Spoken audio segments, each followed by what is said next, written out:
누가복음의 강의를 잠깐 쉬고 계속적으로 하면 또 여러분들이 지루하실 것 같아서 오늘은 마태복음 5장 말씀을 통해서 성숙한 그리스도인이라는 시리즈로 오늘 첫 번째 시간 성도의 영향력 세상의 빛과 소금이라는 제목으로 같이 은혜의 말씀을 나누려고 합니다.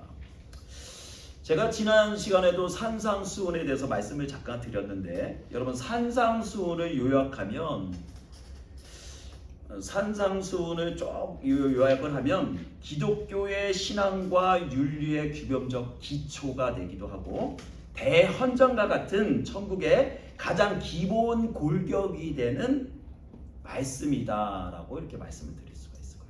그러니까 이게 이 말을 쉽게 말하면 뭐냐면 천국 백성으로서 우리가 사모해야 하는, 우리가 살아가야 하는 천국은 과연 어떤 삶일까? 어떤 자들의 삶일까라는 것이죠.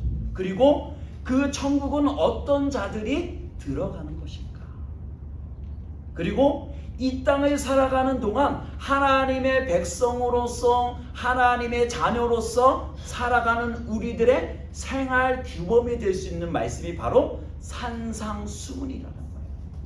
산상수훈이라는 말씀은 쉽게 말하면 예수님께서 제자들과 무리들을 이끄시고 산에 올라가셔서 그들에게 천국은 이런 것이다, 천국은 이런 자들의 것이다 라고 설명하신 내용이 산상수훈이라는 거예요. 이 산상수훈은요 우리 믿는 자들에게 있어서 기본적인 어떻게 보면 천국의 대헌장과 같은 헌법과 같은 정말 골격이 되는 내용으로 압축이 되어져 있기 때문에 우리 모두는 신앙생활을 하는 동안요 이 산상수훈을 굉장히 많이 읽고 그것을 외워야 할 정도로 이 말씀은 귀한 말씀으로 되어집니다. 그래서 오늘 첫 번째 시간으로 산상수훈을 통해서 성숙한 그리스도인이 되어지는 비결이 무엇인가에 대해서 살펴보려고 한다는 것이죠. 저는 그리스도인의 삶은 한 그루의 나무를 심는 것과 같다라고 생각을 합니다. 왜 그렇게 생각을 하냐면 여러분 한 그루의 나무를 심는다는 것은요 농부가 한 그루의 나무를 심는다는 것은 그 나무를 통해서 뭐예요? 많은 과실을 얻기를 소망하는 마음으로 그 과실의 나무를 심는다는 거예요. 그렇지만 그 나무가 성장하여 가지가 많고 잎이 무성하다 할지라도 과일이 열리지 아니하면 그 나무는 뭐예요? 그 과실수로서 제 역할을 감당하지 못합니다. 농부에게 실망감을 안겨줄 수밖에 없다는 거예요.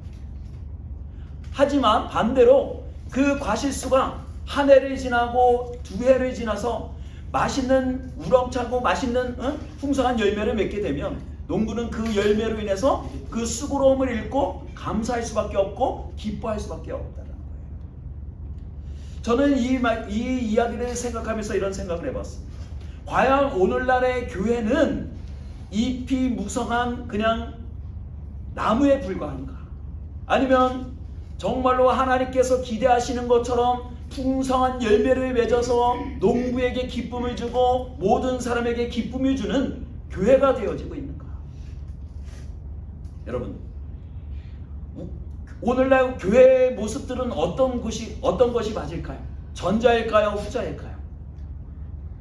제가 생각하기는 오늘날의 교회의 모습들은요 잎이 무성하고 가지는 많을진데 열매가 없는 농부에게 실망감을 안겨주는 교회가 되고 말았다고 생각이 들어요.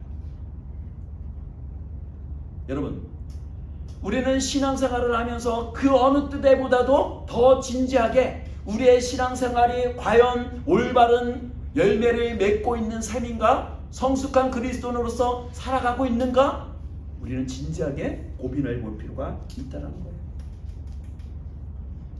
여러분, 예전에도 그랬지만 믿는 사람에 대한 도덕적인 기준이 세상에서는요 굉장히 높아요.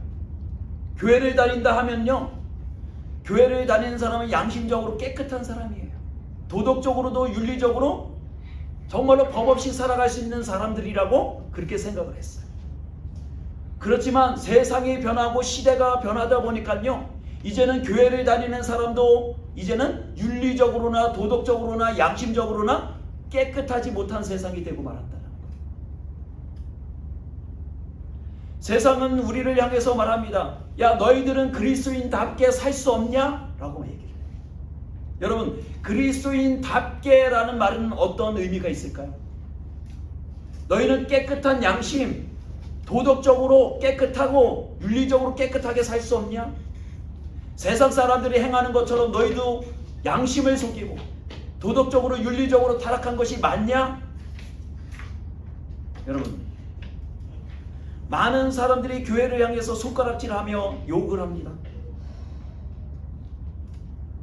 왜 그렇게 되었을까요? 그것은요, 한마디로 요약하면요, 우리가 그리스도인답게 살지 못했다라고 말할 수밖에 없어요.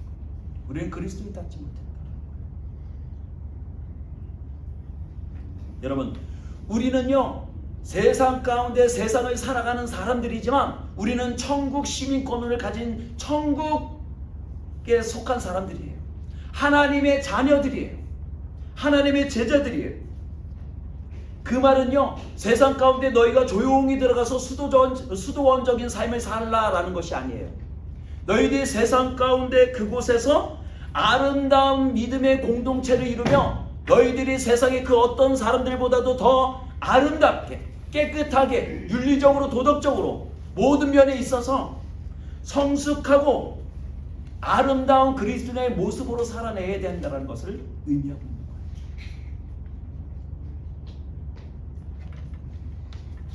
그렇기 때문에 오늘 이 산상수훈은요, 그 어느 때보다도 더 중요하고 또 우리가 들어야 할 말씀 중에 하나라는 거예요. 그래서 오늘 첫 번째 시간, 첫 번째 시간을 통해서 우리가 세상의 빛과 소금이 되는 삶은 과연 어떤 것인가? 과연 우리가 하나님에게 기쁨을 드리는 삶은 어떤 삶인가에 대해서 살펴보려고 하는 거예요. 여러분, 우리는 공동체 생활을 하면서 사람과 사람 사이에 뭐를 줍니까? 영향력을 끼치며 살아갈 수밖에 없어요. 자녀와 아버지의 관계 가운데 아버지는 자녀에게 영향력을 행사할 수밖에 없어요. 아버지가 하는 모습을 자녀는 닮을 수밖에 없어요. 아이들은 부모의 모습을 닮아갈 수밖에 없는 거예요. 여러분, 그것은 내가 원하든 원치 않든 그것은 자연스럽게 그 과정 가운데 관계 속에서 자연히 오는 것입니다. 그렇기 때문에 우리는 그 모든 관계 가운데 뭐예요? 좋은 선한 영향력을 받아야 한다는 거예요. 여러분, 저와 여러분은 하나님께서 특별히 구별해 주신 하나님의 자녀입니다. 또 여러분들은 그 누구보다도 사랑을 받고 하나님께서 특별히 선택하신 하나님의 백성이라는 거예요. 그렇기 때문에 우리는 당연히 세상 가운데 뭐를 해야 돼? 선한 영향력을 끼치며 살아가야 될 의무가 우리 모두는 가지고 있다는 거예요. 여러분, 1906년에 웰즈 대부흥이 영국에서 일어났습니다. 그 내용이 이런 거예요. 웰즈라는 그 지역 가운데 해변을 따라서 조선소가 쭉 있었다는 거예요. 근데 다행스럽게도 그 조선소에서 일하는 사람들이 대부분이 크리스찬이었다는 거예요. 근데 그 조선소에서 일하는 사람들은 모든 믿는 사람들이었지만 그들은 그곳에서 일을 하면서 종종 그 조선소에서 나오는 어떤 장비라든지 아니면 그곳에서 쓸만한 것들을 하나 둘씩 집으로 가져가기 시작했다는 거예요. 여러분, 그럴 수 있습니다. 종종 삶을 사다 보면 내가 이것을 집에서 가져가서 내가 개인적으로 썼으면 좋겠다라고 생각하는 것들이 있을 거예요. 그들은 신앙생활을 하면서 그것이 죄라고 생각해보지 않았다는 거예요.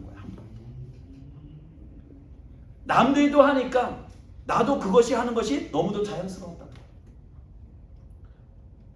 그러던 가운데 웰즈 그 지역 가운데 부흥이 임하게 되었고 그곳 가운데 회심이 일어나기 시작했다는 거예요. 그리고 많은 사람들이 그 집회 가운데 그 기도하는 가운데 은혜를 받기 시작했어요. 그리고 그 조선소에서도 일하는 그리스도인에게도 부흥이 임하기 시작했다는 거예요. 근데 그 부흥이 있은 후에 놀라운 일들이 벌어지기 시작했다는 거예요.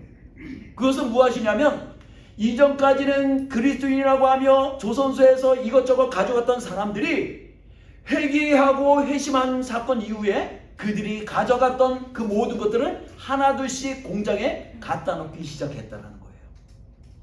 심지어는 그 양이 어느 정도였냐면 그 조선소 입구에 이런 문구가 써져 있다는 거예요. 여러분들이 회심하기 이전에 가져갔던 장비를 더 이상 가져오시지 마시기 바랍니다 라고 써 있었다는 거예요.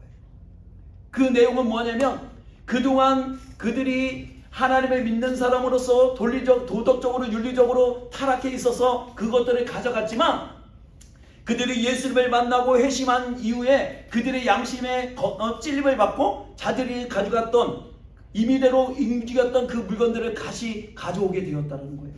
그 양이 너무도 어마어마했기 때문에 더 이상 여러분들이 가져갔던 것을 가져오시지 말기 바랍니다.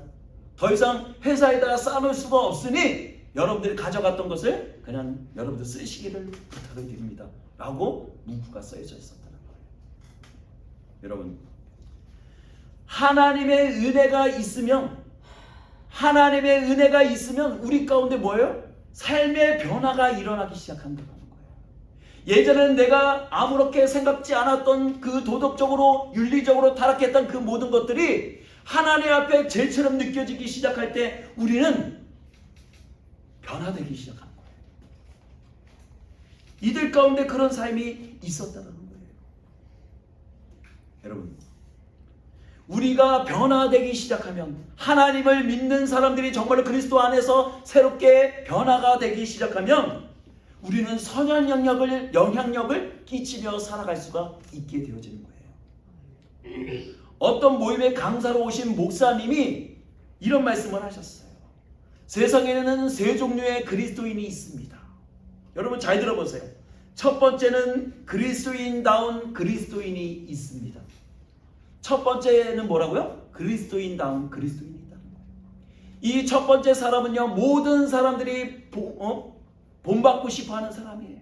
정말로 모든 예배에 모범적으로 참석을 해서 늘 하나님 앞에 진심으로 전심으로 예배하는 사람이에요. 집에 가서도 늘 하나님의 말씀 가운데 그 말씀을 읽고 그 말씀을 실천하는 사람이에요. 두 번째는 그리스도인답지 않은 그리스도인이 있다라고 말했어요. 그리스도인답지 않은 그리스도인이 있다.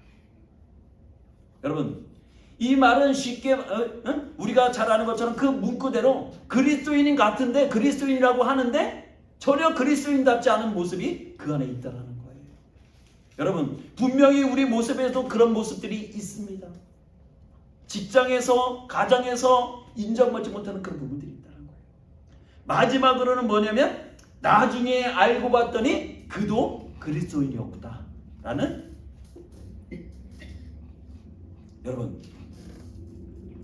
여러분들은 어떤 부류에 속하십니까? 나는 그리스도인이고 정말로 하나님 보시기에도 모든 사람들이 보기에도 나는 진정한 그리스도인인가?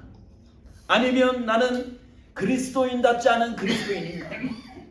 나는 주일날은 교회를 다니는데 일주일의 삶에서는 나의 모습 가운데는 그리스도인이라는 것을 찾아볼 수 없는 사람.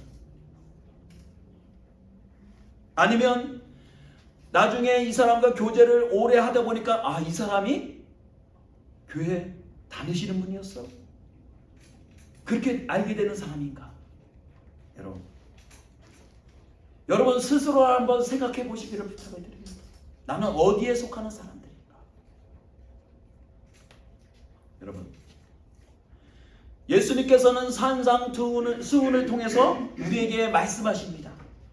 오늘 우리에게 주신 마태복음 5장 13절의 말씀 우리 한번 같이 읽어보도록 하겠습니다. 우리 같이 읽어보겠습니다. 시작. 너희는 세상의 소금이니 소금이 만일 그 맛을 잃으면 무엇으로 짜게 하리요? 후에는 아무 쓸데없이 담아 밖에 버려져 사람에게 밟힐 뿐이니라. 예수님께서 우리에게 이런 삶을 살아라고 첫 번째 주문하신 것은 무엇이냐면 세상을 향하여 소금의 영향력을 행사하는 사람이 되어져야 한다라고 우리에게 말씀하고 계세요. 주님께서는 더 나아가 우리에게 너희는 세상의 소금이다 라고 말씀하세요. 여러분, 여기에서 말씀하시는 것은요, 너희가 교회 안에서만 교회 안에서만 소금이 되어져야 한다라는 것이 아니에요. 이 말씀은 너희가 교회에 있든지 세상을 나가든지 가정에 있든지 학교에 있든지 뭐가 되어져야 된다? 소금이어야 된다. 그 말은 항상 소금이어야 된다는 거예요.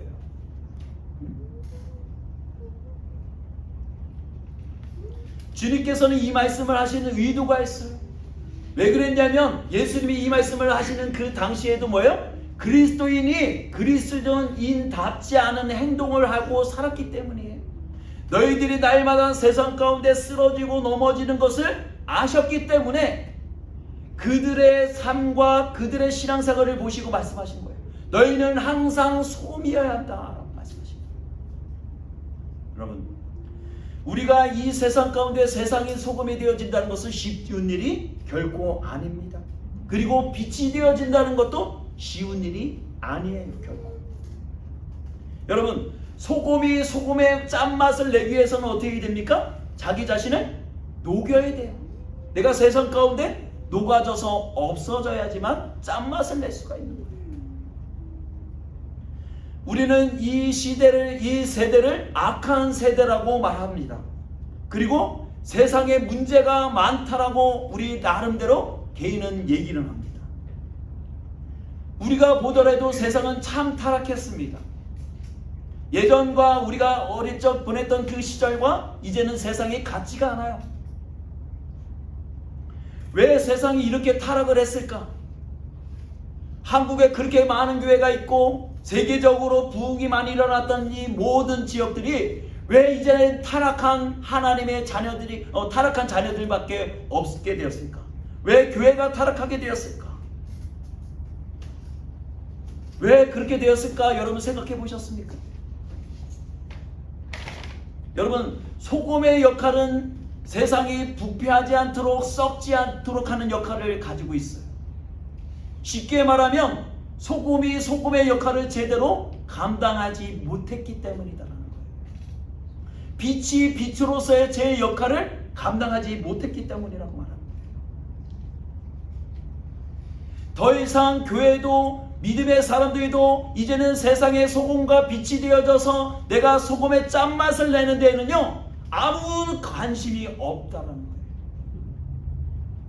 그래서 성경에서 말하니까 나는 세상의 빛이고 나는 세상의 소금이야 라고만 이야기하지만 정작 삶으로 나가면 나는 더 이상 짠맛으로서 빛으로서의 삶을 살아내고 있지 않다는 거예요. 개인이.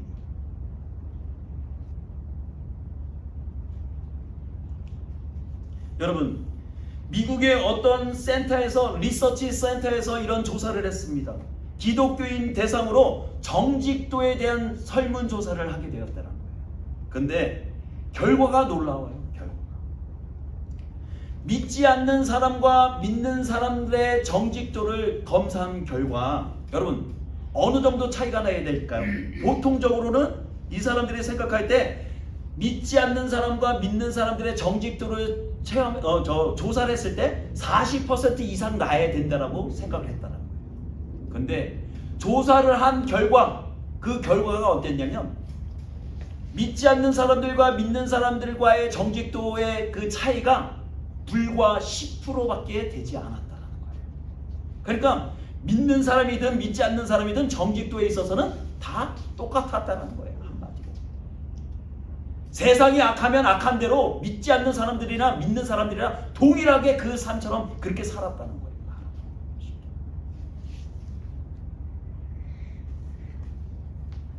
여러분, 제가 지금 드리는 말씀이 여러분들께 참 바보 같은 말씀인 처럼 들릴 수도 있을 것 같아요. 여러분, 우리는 때때로는요, 우리는 믿는 자들이기 때문에 손해를 볼 필요도 있어요. 손해를 봐야 할 때도 있어요. 그리고 양보할 때가 있어요. 반드시 양보해야 할 줄 알아야 한다는 거예요. 그리고 내가 포기해야 할 부분에 포기를 할 줄 알아야 한다는 거예요. 그리고 무엇보다도 세상 가운데 우리는 정직한 사람이 되어져야 한다.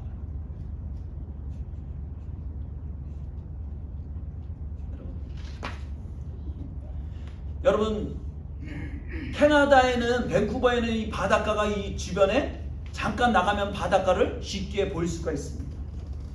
여러분, 바다가 썩지 않는 이유를 여러분들 아십니까? 예? 예, 소금 때문에 염분, 그 안에 있는 염분 때문이라는 거예요. 근데 이 바다가 캐나다 이 밴쿠버에만 있는 것은 아니죠. 미국에도 있고 한국에 있고 모든 곳에 바다가 있습니다. 근데요, 놀랍게도요, 그 안에 녹아져 있는 소금의 양이 다 동일하지 않다는 거예요. 바다마다 다 다르다는 거예요. 그래서 이 바닷물을 염분을 표시할 때 천분율로 그것을 표시한다고 해요. 천분율로 표시를 하는데, 이 바다에 평균적으로 녹아져 있는 소금의 양이 어느 정도일 거야? 여러분들 생각할 때 불과 35% 정도의 농도를 가지고 있다는 거예요. 바닷물의 농도가, 염분의 농도가 35%밖에 되지 않는다. 35%. 그 백분율로 따지면 3.5%밖에 되지 않는다는 거예요. 3.5%.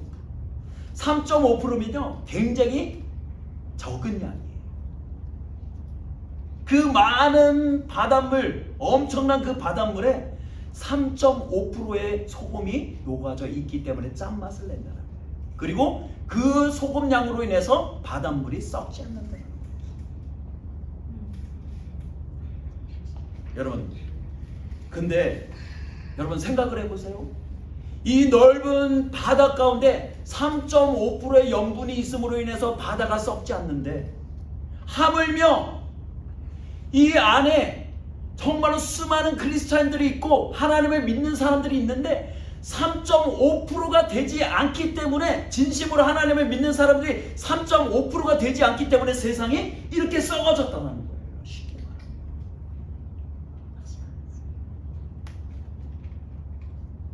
여러분, 주님께서는 이 말씀을 하시면서 이렇게 말씀하세요. 너희가 그 맛을 잃어버리면 그 소금이 어떻게 되는 줄 아냐? 그 소금은 밖에 버려져 사람에게 밟힐 뿐이다. 여러분, 소금이 밖에 버려진다는 것을 여러분 보신 적 있어요? 왜 소금이 밖에 버려져서 사람이 걸어다니는 곳에 밟히게 되어질까요? 그 말은요, 더 이상 소금으로서 짠맛을 낼 수 없는 소금을 장사꾼은 버릴 수밖에 없다. 소금은 다양한 용도로서 예전에도 지금도 사용되고 있습니다. 그 중에 하나가 뭐냐면, 소금은 우리 모든 음식에 뭐예요? 간을 보는데 필요한 조미료 중에 하나예요. 소금이 없으면 어떤 것도 맛이 없어요. 그래서 국을 끓이다가도 어떤 것을 무치다가도 뭐예요? 반드시 뭐가 들어가요? 소금이 들어가야지 제맛이 나는 거예요. 그리고 또 하나의 역할은 무엇이냐면, 소금은 썩는 것을 썩지 않도록 하는데 역할을 한다는 거예요. 부패하지 않도록. 예수님 당시에는 많은 사람들이 어부로서의 삶을 살았잖아요. 그 어부로서 삶을 사는데 그들이 먼 바다에서 고기를 잡아오게 되면 그때는 냉동시설이 잘 되어 있지 않기 때문에 어떻게 돼요? 바로 햇빛에 의해서 썩을 수밖에 없어요. 많은 고기를 잡아도.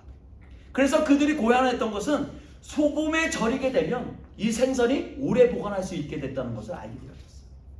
그래서 그 뒤로부터 생선을 잡으면 바로 뭐예요? 그곳에 소금을 절여서 보관하게 되었다.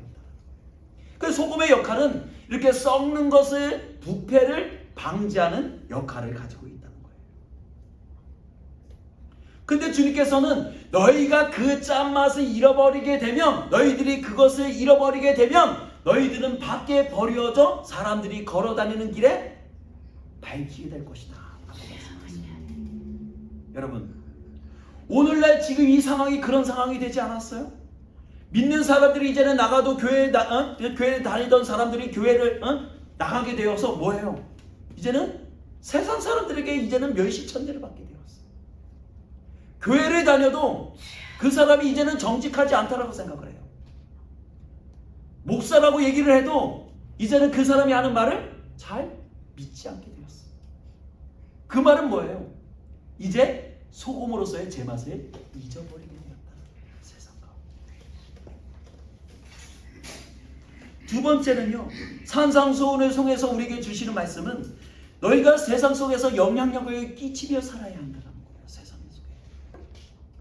마태복음 5장 14절에서 16절 말씀을 제가 읽어드리도록 하겠습니다. 너희는 세상의 빛이라. 산 위에 있는 동네가 숨기지 못할 것이요 사람이 등불을 켜서 말 안에 두지 아니하고 등경 위에 드나니 이러므로 집안 모든 사람에게 비추느니라. 이같이 너희 빛이 사람 앞에 비치게 하여 그들로 너의 착한 행실을 보고 하늘에 계신 너희 아버지께 영광을 돌리게 하라. 주님께서 여기에서 말씀하시는 건 빛에 대해서 말씀하시고 계세요. 어떤 사람이 등불을 켜서 말 아래 두지 아니하고, 이 말 아래 두지 않는다는 것은 무엇이냐면 옛날 분들은 아실 거예요. 옛날에 어머니들이 쌀을 잴 때 말이라는 어떤 통이 있었어요. 그러니까 둥그런 통이 있었는데 거기에다가 대박으로 쌀을 붓거나 아니면 소금을 붓거나 뭐를 부을 때 재는 도구였단 말이에요. 이 말은 뭐냐면 등불을 켜갖고 그 큰 그릇 밑에다 두지 않는다. 불의 역할은 뭐일까? 등불의 역할은 뭐예요? 어둠을 밝히는 데 있다는 거예요. 그렇기 때문에 등불을 켜서 말 아래에 두지 아니하고 그 등불을 등경 위에 둔다. 그 말은 뭐예요? 어두운 가운데 빛을 밝힘으로 인해서 그 어둠을 밝히는 역할을 해야 한다는 거예요. 여러분, 우리는 세상의 빛이라고 주님께서 우리에게 거듭 말씀하고 계세요. 그 말은 뭐냐면 너희들이 이 어둡다라고 말하는 이 세상, 타락했다라고 말하는 이 세상 가운데 너희는 어둠을 밝히는 빛이 되어져야 한다라고 말씀하고 있어요. 그러면 우리는 정말로 빛처럼, 지금 비춰지는 빛처럼 거창하고 화려한 삶을 살라라고 말씀하시는 걸까? 여러분, 그 말씀이 아니에요. 너희가 세상의 빛이다라는 것은요, 너희가 작은 빛이라 할지라도 내가 현재 맡겨진 현장에서 그 작은 빛을 가지고 뭐해? 빛을 비치는 삶을 살아야 한다는 거예요. 여러분들 시를 좋아하시는 분들 아니면 또 학교를 다니셨던 분들 가운데 이런 윤동주 시인의 서시를 기억하시는 분들이 지금도 계실 거예요. 제가 한번 읽어드릴게요. 죽는 날까지 하늘을 우러러 한 점 부끄러 먹기를 잎새에 이는 바람에도 나는 괴로워했다. 별을 노래하는 마음으로 모든 죽어가는 것들을 사랑해야지. 그리고 나한테 주어진 길을 걸어가야 되겠다. 오늘 밤에도 별이 바람에 스치운다. 이 시를 쓰신 윤동조 시는요, 우리가 잘 아는 것처럼 그리스도인이었어요. 하나님 믿는 사람이었어요. 그는 하나님을 믿는 사람으로서 나도 세상의 어둠 가운데 빛을 비치는 사람으로서 빛으로서 살아가야 되겠다라고 고백하고 있는 거예요. 여러분, 우리 모두는요, 태양처럼 때때로는 어둠을 밝히는 달처럼 정말로 밝은 빛을 내며 살아갈 수는 없습니다. 모두가. 그렇지만요, 그 밤에 그 낮에 그 뜨거운 햇빛이 없다 할지라도 뭐예요? 그 어둠을 밝힐 수 있는 것은 뭐예요? 그 작은 빛이 그 어둠을 밝게 비칠 수가 있다는 거예요. 우리는 비록 내 모습이 작은 빛에 불과할지라도, 미비한 작은 등불에 불과할지라도 우리는 뭐 해야 된다? 세상 가운데 빛을 비치는 삶을 살아야 한다. 어둠을 밝히는 삶을 살아야 한다. 그러면 우리가 세상 가운데 빛을 드러내기 위해서 어떤 삶을 살아야 하는가? 오늘 본문 16절의 말씀을 제가 다시 한번 읽어드릴게요. 이같이 너희 빛이 사람에 비치게 하여 그들로 너의 착한 행실을 보고 하늘에 계신 너희 아버지께 영광을 돌리게 하라라고 말씀합니다. 너희가 세상의 빛으로서 빛을 비추는 삶을 살라는 것은요, 너희가 세상 가운데 선을 행하는 자의 삶을 살라라고 말씀하셨습니다. 착한 행실을 살면서 정직하게 세상에 살라라고 말씀하세요. 여러분, 그것이 우리에게 맡겨진 사명이요, 이 땅을 살아가는 그리스도인의 소명을 받은 사람들의 삶이라는 거예요. 우리 모두는 세상의 빛으로 부름을 받았어요. 그 빛을 비추는 삶을 살아야 한다는 거예요. 우리 모두는 그래서 주님 앞에 우리는 결단을 해야 한다. 내가 세상의 소금으로서, 세상의 빛으로서 내가 삶을 살기 원한다고 우리는 결단해야 한다. 여러분, 우리가 거룩하게 되어진다는 말을 써요. 하나님도 거룩하니 우리도 거룩하라고 말씀하세요. 이 거룩하다라는 말의 의미는요, 여러 가지 의미가 있어요. 근데 그 중에 하나는 무엇이냐면 내가 없다라는 뜻을 가지고 있다는 거예요. 거룩에는 내가 없다. 그 말의 의미는 쉽게 말하면 이거예요. 여러분, 거룩이라고 생각하면 우리는 뭔가 장엄하고 엄한 그런 분위기를 생각을 해요. 근데 거룩이라는 것은요, 세상 가운데 내 자신이 없어지는 거예요. 녹아져가는 거예요. 내가 사라지고 누가 드러나는 거예요? 예수 그리스도만이 드러나는 삶. 그럴 때 비로소 우리는 진정으로 하나님께서 우리에게 말씀하시는 거룩의 삶을 살아낼 수가 있다는 거예요. 내 모습, 내가 가지고 있는 인성, 내가 가지고 있는 모습을 가지고는요, 이 땅에서 거룩한 삶을 살아낼 수가 없어요. 왜? 옛사람의 근성이 내 안에 아직도 살아있기 때문이에요. 악한 본성이 내 안에 거하기 때문이에요. 근데 주님께서 그것을 아심에도 불구하고 너희는 거룩을 이루며 살아야 된다라고 말씀하시는 이유는요, 너희 자신인 너희는 세상 가운데 없어져야 돼. 내가 그 안에 드러나기 시작할 때 그게 진정한 거룩이 되어질 수 있어 라고 말씀하십니다. 여러분,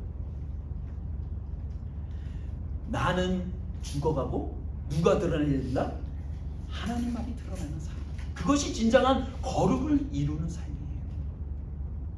우리는 여지껏 거룩하다라고 하면 내가 어떤 행위를 멈추고 잘못된 행위를 멈추는 것을 의미해 생각을 했어요. 근데 그것도 포함이 될 수 있어요. 세상과 구별되어지는 것도 거룩이라고 말할 수 있어요. 그렇지만 진정한 거룩은 뭐다? 내 자신은 없어지고 예수가 드러나는 삶. 예수만이 드러날 때 그것이 진정한 거룩이 되어질 수 있다. 그것이 우리에게 말씀하시는 거룩을 이루는 삶이 될 수 있다. 여러분, 말씀을 마무리합니다. 성경은 우리를 향해서 세상을 단절하여 너희가 거룩한 공동체를 이루고 너희들만 거룩을 이루는 삶을 살아라고 말씀하고 계시지 않아요. 뭐라고 말씀하세요? 너희는 세상의 빛과 소금이다라고 말씀하세요. 그 말은 쉽게 말하면, 다시 말하면 너희는 세상 속의 빛과 소금이다라는 거예요. 세상 속에. 그 말의 의미는 다시 풀이하면 너희는 세상 속에서 빛과 소금의 삶을 살아내야 한다는 것입니다. 하지만 우리는 세상의 빛과 소금으로서 부름을 받았지만 우리는 세상 가운데 뭐예요? 날마다 실패하는 자입니다. 좌절해. 때때로는 이중적인 삶을 살기도 해요. 교회의 모습과 세상에서의 삶의 모습이 다르게 보일 수도 있어요. 때때로는 그것 때문에 내 안에 자괴감이 들기도 해요. 나는 정말로 하나님의 부르심을 받은 자녀인가? 나는 세상의 빛과 소금이 되어져서 살아가고 있는가? 그런 생각이 들 때가 있어요. 여러분, 그것은 분명한 주님께서 말씀하신 성숙한 그리스도의 모습은 아니에요. 정말로 우리가 추구해야 되는 삶은요, 교회에서의 삶과 교회 밖에서의 삶도 뭐 해야 된다는 거예요? 동일해야 한다는 거예요. 누구에게나 인정받을 수 있는 그리스도의 모습의 삶을 살아내도록 우리는 노력해야 한다는 거예요. 오늘도 우리는 거룩을 이루기 위해서, 그 거룩한 삶을 내려내기 위해서, 살아내기 위해서 뭐예요? 몸부림쳐야 한다. 세상의 빛과 소금으로 살아가는 일이 쉬운 일은 아니에요. 앞에서 이렇게 크게 떠들고 얘기하는 저 이 목사 마저도 그 삶을 살아내는 것이 얼마나 어렵고 힘들다는 것을 알아요. 하지만 우리가 그것을 알매도 불구하고 내 자신이 얼마나 연약하고 깨어지고 정말 주님 앞에 낮아진 자인지를 알면서도 우리는 뭐 해야 됩니까? 그럼에도 불구하고 오늘도 우리는 뭐 해야 된다는 거예요? 내 자신을 낮춰야 한다는 거예요. 계속적으로. 나를 위한 삶이 아니라 타인을 위한 삶. 그런 삶을 살아내도록 우리는 노력해야 한다는 거예요. 그래서 우리의 수고를 아끼지 않아야 한다는 거예요. 여러분, 세상의 빛과 소금이 되어지는 것이 쉬운 일이라면 왜 세상의 사람들 모두가 빛과 소금이 되지 못하겠어? 그렇지만 그 길은 쉬운 일이 아니에요. 그렇지만 우리 그리스도인은 여전히 그것을 포기하지 못하고 여전히 세상의 빛과 소금이 되어져서 열심히 그 맛과 그 빛을 역할을 감당할 수 있도록 우리는 노력하고 있다는 거예요. 그 삶을 살아내려고 몸부림치고 있다는 거예요. 여러분, 주님께서는 다시 한번 우리를 부르시고 계세요. 너희가 세상에 실패하고 좌절하고 넘어지고 쓰러지고 자빠지고 또 넘어지고 이중적인 삶을 살다 할지라도 뭐 해야 된다? 너희는 세상의 빛과 소금이야. 너희는 그것을 끝까지 이루도록 부르심을 받은 하나님의 자녀야 라고 말씀하시고 계세요. 여러분, 나는 여전히 세상의 빛과 소금은 역할을 감당하지 못하고 살아가 있는데 그런 생각이 드신 분들 계실 거예요. 포기하지 마세요. 그래도 주님께서는 여러분들을 세상의 빛과 소금이라고 말씀하세요.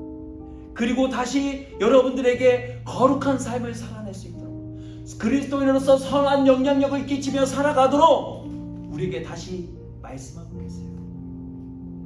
여러분, 우리가 쓰러진 자리에서, 실패한 자리에서, 좌절한 그 자리에서 다시 일어날 수 있기를 간절히 소원합니다. 그래서 세상 가운데 선한 그리스도의 선한 영향력을 끼칠 수 있는 우리 모두가 되어질 수 있기를 간절히 소원합니다. 그것이 산상수훈을 통해서 우리에게 첫 번째 주시는 메시지예요. 너희는 그리스도인으로서 선한 영향력을 끼치며 살아가야 한다라고 우리에게 말씀하고 계신 거예요. 여러분, 그 부르심에 여러분들에게 부어진 그 사명 가운데 회피하지 마세요. 도망가지 마세요. 우리가 이 모든 우리에게 맡겨진 삶, 그리스도인으로서 선한 영향을 끼칠 수 있는 그 삶을 포기하지 아니하시고 끝까지 완주하실 수 있는 저와 여러분들이 되시기를 주님의 이름으로 축원합니다. 기도하도록 하겠습니다. 하나님, 너희는 세상의 빛과 소금이다라고 말씀하십니다. 소금이 제맛을 잃으면 무엇으로 짜게 하리요? 다만 밖에 버려져 사람들에게 지나가는 사람의 발걸음에 발빛뿐이라고 말씀하십니다. 너희는 세상의 빛이다라고 말씀하십니다. 어떤 사람이 등불을 켜서 말 안에 두지 아니하고 등경 위에 두느니 그 빛이 그 어둠을 밝히는 빛이라고 말씀하십니다. 우리 모두는 세상 가운데 빛과 소금으로 부름을 받았습니다. 세상 속에 너희는 빛과 소금이다라고 말씀하십니다. 우리 모두가 이 타락하고 어두운 세상 가운데, 이 부패한 세상 가운데, 모두가 손가락질하고 욕하는 이 세상 가운데 선한 그리스도의 영향력을 끼칠 수 있는 우리 모두가 되어지기를 간절히 소원합니다. 외제에 임했던 대부흥이 우리 교회 가운데도 임하게 하시고 각 교회마다 회심과 하나님을 향한 부르짖음이 다시 한번 일어나게 하시고 우리 안에 선한 영향력을 되찾음으로 인해서 세상 가운데 빛과 소금이 되어지는 우리 모두가 되게 하여 주시옵소서. 한 주간의 삶이 주님 안에서 빛과 소금이 되어져서 세상을 정화하고 세상 가운데 썩어져가는 것들을 되살리는 우리 모두가 되게 하시며 그곳 가운데 정직을 심고 거룩함을 심고 하나님의 나라를 이루는 우리 모두가 되게 하여 주시옵소서. 감사를 드리며 살아계신 예수님의 이름으로 기도드립니다. 아멘. 우리 다 같이 일어나셔서 찬양 부르고 마치겠습니다.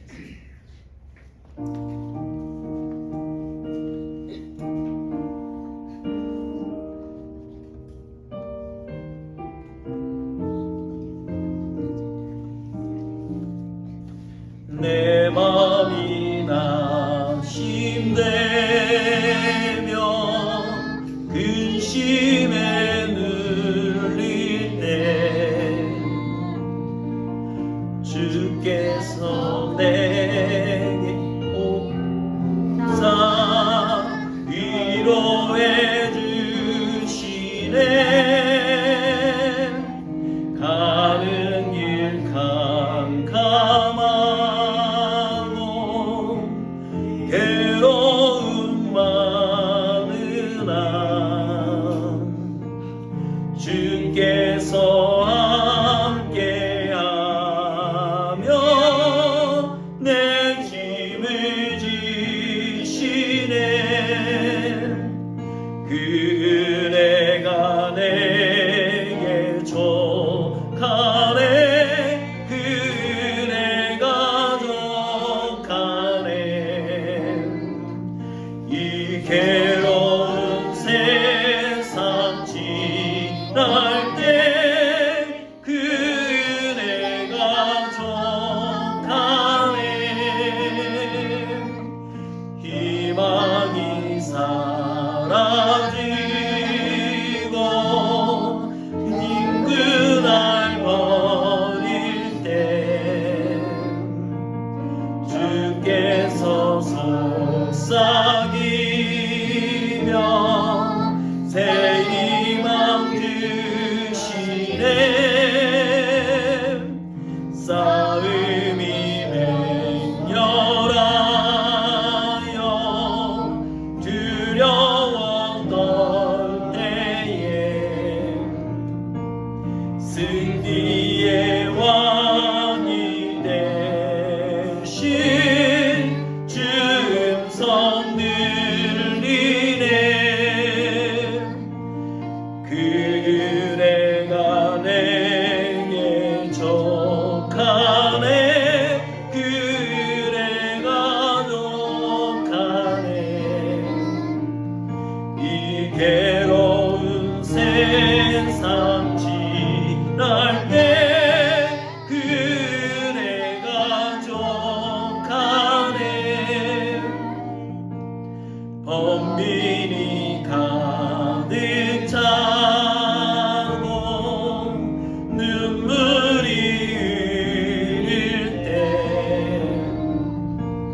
주 나의 곁에 오사 위로해 주시네. 사람이 닥쳐와서 어려움 당할 때 주님의 능력이 원수를 이기네. 그네가 내게 족하네. 그네가 족하네. 이 괴로운 세상 지날 때 그네가 족하네.